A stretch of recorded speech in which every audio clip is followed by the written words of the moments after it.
नमस्कार फ्रेंड्स, स्वागत है आपका मेरे चैनल पे स्टॉक्स के आइडियाज़।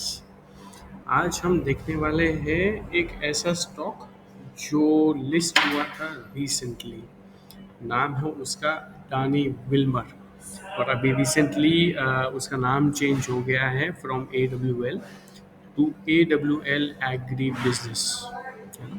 तो ये एक स्टॉक है जो मैं आज कवर करने वाला हूँ, जो मैं अपने व्यूज़ देने वाला हूँ। और अगर ये स्टॉक आपको अच्छा लगता है या आपको ऐसा लगता है कि इस पे कुछ राय चाहिए, आप आपके सेबी रजिस्टर्ड एनालिस्ट से बात कर सकते हो और उनकी सलाह ले सकते हो। और अगर इस स्टॉक में निवेश करने का आपको इंटरेस्ट बनता है तो ठीक है। हम आइए बात करते हैं AWL पे। ये मैंने मंथली चार्ट निकाला है AWL का। और पहले इसकी हम एक सपोर्ट जोन मार्क करते थे। आप देखेंगे तो ये जब लिस्ट हुआ था, ये था फरवरी 2022 में। और ये मैंने उसका एक सपोर्ट जोन मार्क कर दिया है, जहाँ से ये लिस्ट होके उसने जो लो बनाया था उस वक्त पे, बस मैंने वही मार्क किया है गाइस। राइट। तो ये एक समझ लीजिए उसका लो था ऑलमोस्ट एक 260 के आसपास का उसने एक लो बनाया था जब वो जब लिस्ट हुआ था तभी। सो बस वही लो पे हम लोग ने मार्क किया हुआ है। और वहाँ पे ही ओके, सॉरी 227 के आसपास का उसका लो था। और वहाँ पे हम लोग ने मार्क किया हुआ है, ये जो आप लाइन देख रहे हो ब्लैक, ये हम लोग ने मार्क की हुई है, नो रॉकेट साइंस। और वहाँ पे से ही वो सपोर्ट लेके आप ये देख रहे हो, ये जो देख रहे हो ना। हाँ, है? तो ये सपोर्ट हो, ये सपोर्ट पे से या डिमांड जोन पे से वो रिवर्सल करने का ट्राई कर रहा है। सो पिछले 3 महीनों में अच्छी ग्रीन सिग्नल दी है, पर कोई भी ऐसी ग्रीन कैंडल नहीं है जो कन्विंसिंग हो, जो कह सके कि हाँ यार ये बहुत बड़ी ग्रीन कैंडल इसने बनाई है और लगता है यहाँ से ये रिवर्स हो गया। पर अच्छी बात यही है at this point in time कि पिछले 3 महीने में आप अगर देखोगे, राइट, ये देखिए, आप देखो, ये 3 महीने में पिछले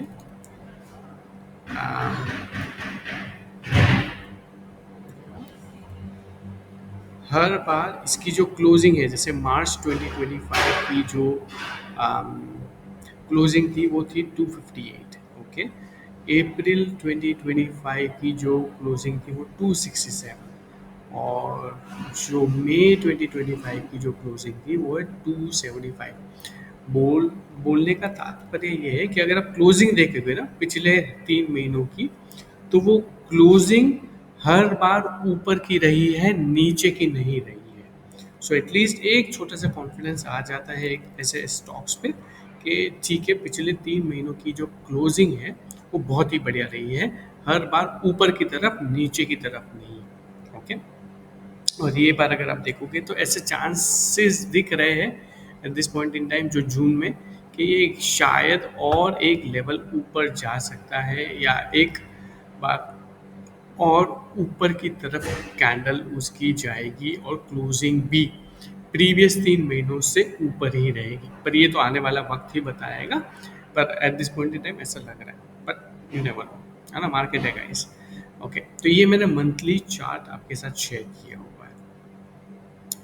अभी ये इसको देखते हैं हम वीकली टाइम फ्रेम पे। ओके, वीकली टाइम फ्रेम पे अगर हम देखेंगे तो ये एक पूरा उसका जो एक जोन था, उसने ब्रेक डाउन की तरफ किया हुआ है। मैं मार्क कर देता हूँ ताकि इजी रहे। राइट, ये एक रेंज थी जो उसने आ, नीचे की तरफ ब्रेक डाउन की थी, है ना गाइस। ये जो उसकी रेंज थी ऑलमोस्ट दिसंबर 2023 से लेके जैन 2025 तक, उसने नीचे की तरफ ब्रेक डाउन की। ओके, बट अभी ये पूरा जो कंसोलिडेशन फेज हुआ है, सो फ्रॉम ऑलमोस्ट जैन से लेके मई तक, मई जून तक, जून अभी चल रहा है, तो मुझे ऐसा लग रहा है कि ये कंसोलिडेशन फेज को एक बार कंसिडर करना चाहिए, और शायद पॉसिबल है ये जो लो किया है उसने ऑलमोस्ट 227 के आसपास, उसको एक स्टॉप लॉस के हिसाब से उसको रखना चाहिए। और अगर ये ट्रेड करना चालू करेगा ऊपर की तरफ, तो क्या रेंज हो सकती है आने वाले समय में? मुझे ऐसा लगता है कि अगर ये रेंज जो है वो ब्रेकआउट कर देगी, तो पॉसिबल है कि ये जो उसका एक जो जोन था ना, बहुत ही बड़ा सप्लाई जोन है, या आप कह सकते हो कि बहुत ही बड़ा रेजिस्टेंस जोन है। तो पॉसिबल है कि वो इस जोन में आने का प्रयास ज़रूर करेगा। ओके, तो ये जोन में आएगा तो मतलब ऑलमोस्ट एक लेवल हो गया 330 के आसपास, या आप बोल सकते हैं कि 400 के आसपास। तो अभी जो स्टॉक ट्रेड कर रहा है 278 पे, अगर ये उस जोन में, ये जोन में अगर आता है, तो पॉसिबल है कि हम आने वाले समय में, हो सकता है 6 महीने में, 12 महीने में, 18 महीने में, हम इस स्टॉक को 400 के आसपास ट्रेड करता हुआ नजर आए।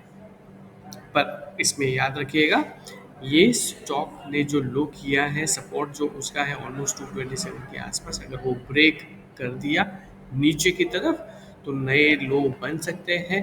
तो हम जो कह रहे हैं कि भाई ठीक है, शायद 400 आए, वो 400 पहले नहीं आएगा। पहले हो सकता है नीचे के कोई लेवल्स आए, और फिर वहाँ पे कुछ कंसोलिडेशन हो, फिर कुछ अच्छी खबरें आए, और फिर ये स्टॉक चलना चालू करे। तो at this point in time तो ऐसा ही लग रहा है कि इसने ये जो सपोर्ट लिया हुआ है 227 का, बस उसको वो बहुत ही रिस्पेक्ट कर रहा है, और वहाँ से वो थोड़ा सा रिवर्सल देने का पैटर्न बना रहा है। ये हो गया वीकली चार्ट, और डेली चार्ट पे भी हम थोड़ा सा बात कर लेते हैं। डेली चार्ट पे बहुत ही अच्छा पिक्चर दिख रहा है, अगर आप देखोगे तो ये कंसोलिडेशन है पूरा उसका। ऑलराइट, ये पूरा कंसोलिडेशन है। मैं ये निकाल देता हूँ लाइंस, तो इजी रहेगा समझने के लिए। ओके, तो ये हो गया एक कंसोलिडेशन में बना रहा हूँ। ओके, ऑलराइट, ठीक है गाइस, ये उसका एक फेज है। इसने ब्रेकआउट देने का ट्राई किया था यहाँ पे, पर ये आप देखोगे ना, गैप, गैप का मतलब होता है बहुत ही सेलिंग प्रेशर होता है ऐसे ऐसे जगहों पे।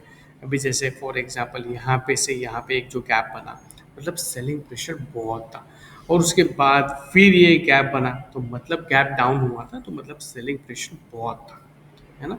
तो जब सेलिंग प्रेशर बहुत रहता है ना ऐसे जोन्स में, तो किसी भी स्टॉक के लिए बहुत ही डिफिकल्ट हो जाता है उस सेलिंग प्रेशर या उस गैप को फिल करके ऊपर की तरफ जाना। तो हमेशा स्टॉक कंसोलिडेट होता है, और फिर आहिस्ता आहिस्ता वो रैली करना चालू करता है।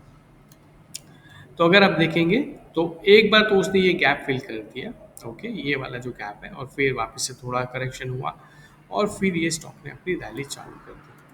तो अभी आज जो क्लोजिंग उसने दी है 10/6/2025 को, बहुत ही अच्छी क्लोजिंग लग रही है। और उसकी आप कैंडल भी देखो तो कंपैरेटिवली बहुत सारी कैंडल्स से थोड़ी सी बड़ी भी है, और ऐसा लग रहा है कि हो सकता है आने वाले दिनों में हम इस स्टॉक को और ऊपर की तरफ चढ़ता हुआ नजर आए, ऊपर की तरफ चलता हुआ नजर आए। तो कहाँ तक जा सकता है ये स्टॉक? अभी के लिए तो मुझे लगता है कि ये जो एक लेवल है उसका यहाँ पे, वो उसको पहले फिल वापस से एक बार टच करेगा ये स्टॉक, इस लेवल को, और अबाउट 290 291 के आसपास। और जब ये 290 291 हो जाएगा, पॉसिबल है 300 के आसपास, 290 290 300 के आसपास ये ट्रेड करेगा फॉर नाउ। और अगर सब सही चला, तो पॉसिबल है ये जो गैप है ना यहाँ पे गाइस, ओके, ये जो गैप उसने किया हुआ है यहाँ पे, उस गैप को वो फिल कर देगा, मतलब ऑलमोस्ट 320 के आसपास ये स्टॉक आने के चांसेस है। कह सकते हैं शॉर्ट टर्म में, शॉर्ट टू मिड टर्म में ये स्टॉक 320 के आसपास आने के चांसेस है। पर मुझे लग रहा है कि ये 320 पे शायद ना रुके, और ये जो उसकी जो एक रेंज थी यहाँ पे, जो मैंने वीकली टाइम फ्रेम पे बताई थी या मंथली टाइम फ्रेम पे बताई थी, पॉसिबल है ये स्टॉक इस रेंज में आएगा, और 400 के लेवल्स हम शायद देख पाएंगे, बट ऑब्वियसली मार्केट सपोर्ट करना चाहिए, फाइनेंशियल सपोर्ट करने चाहिए, कोई ऐसी खबरें नहीं आनी चाहिए स्टॉक के अगेंस्ट में जो इसको ब्रेक आउट नहीं ब्रेक डाउन पे लेके जाए, राइट। तो बहुत सारे फैक्टर्स होते हैं किसी भी स्टॉक को ऊपर की तरफ जाने के लिए, पर फॉर नाउ ऐसा तो लग रहा है based on candles and based on जो उसकी मूवमेंट्स है, मूवमेंट्स जो चल रही है, ऐसा लग रहा है कि ये आगे और चलने वाला है। ओके, चलो। और अच्छी बात ये भी है कि यहाँ पे आ, आप देख रहे हो गोल्डन क्रॉस ओवर बनता हुआ नजर आ रहा है। गोल्डन क्रॉस ओवर अगर होता है तो वो एक स्टॉक के लिए पॉजिटिव न्यूज़ लाता है, या टेक्निकली एक पॉजिटिव न्यूज़ वो लाता है। ठीक है गाइस, कमेंट करके बताइए कि कैसा लगा आपको ये वीडियो, और क्या ऐसे स्टॉक्स है जो आप देखना चाहते हो। सब्सक्राइब कीजिए मेरे चैनल को, शेयर कीजिए ये वीडियो आपके फ्रेंड्स फैमिलीज को। ओके, चलो, थैंक यू गाइस, बाय।